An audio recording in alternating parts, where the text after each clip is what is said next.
On the front page centerpiece this week, the Business Courier's gift to you this holiday season, the 2015-2016 Book of Lists. The watch list contains 160 pages of one-of-a-kind intelligence on the region's most active and influential businesses and the people behind them. But if you don't have time to go through the entire book, we understand, and offer you 7 quick insights. We'll start with number 7, the forecast for local banks, partly cloudy. The Courier's largest banks list has remained virtually the same for the past 8 years, but 2016 could be a year of sea change. Bank of Kentucky was acquired by North Carolina-based BB&T in June. That brought a new major bank chain into the market for the first time in years. Number 6 in our list of trends, for law firms, the bigger the better. In 2015, Greater Cincinnati's largest law firm, Dinsmore & Scholl, merged with 3 separate firms. That follows a nationwide trend in which law firms are opting to pool their resources to expand their reach and cover more niche areas of legal expertise. Number 5, logistics is still on a roll. This is a new list to the Courier's Book of List. But this year, logistics firms made up about 15% of this year's Fast 55 list, which ranks local private companies with the highest 2-year revenue jumps. And the city's largest private company, Total Quality Logistics, is expanding to Charleston, West Virginia, Indianapolis, and Akron. Number 4 on the Book of List trends, at public companies, any news is news. This list is one that hasn't seen any new players in years, thanks to Cincinnati's IPO drought. Compared with other cities our size, we are woefully lacking in IPOs, which from an economic standpoint is a huge problem. Public companies pump wealth into local economies, create jobs, and improve a region's reputation.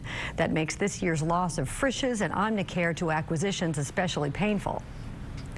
The dry spell came to an end when Millicron completed an initial public offering last June, the first addition to the list since Vantiv spun off of Fifth Third in 2012.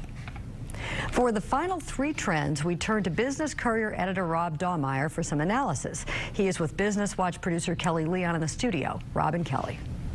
Thanks, Peg. All right, final 3. That's right. Let's start with number 3. Nobody wants to be a college president. Yeah, so we had the Courier had a big event about a month ago, and Santa Ono, UC's president, actually made this comment, which was really surprising to me. He said, it's a real critical situation. Nobody wants that job anymore. Great. People are happy to stay that level below that, where you don't have to deal with when bad things happen to a school, you're the guy. When good things happen to somebody else, it doesn't help you. So, yeah. That's an interesting one. Okay, number 4, hotels are popping up all over the place. Right. Yes, downtown specifically has seen a lot of new hotels over the last couple of years, more this year. There's going to be some more coming online in the years to come. They're actually reaching the point now where they're, some of the experts, downtown experts, 3CDC for instance, is saying we may have enough of these boutique hotels now for demand, but we had been catching up for years. And then the number 1 trend that we're seeing, commercial real estate is on the mend. So that's good news. It is really good news. And this has been a huge, huge story for the last 10 years, ever since the Great Recession started.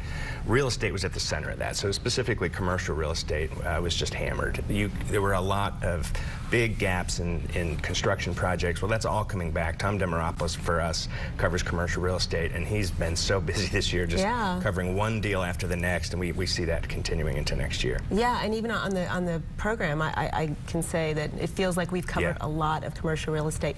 So what else are we going to find in the Book of Lists? We've got the 7 trends, but there's some really fun things in there as well. Well, this represents an entire year's worth of work for Hannah McCartney, our research director, and the rest of us, yes.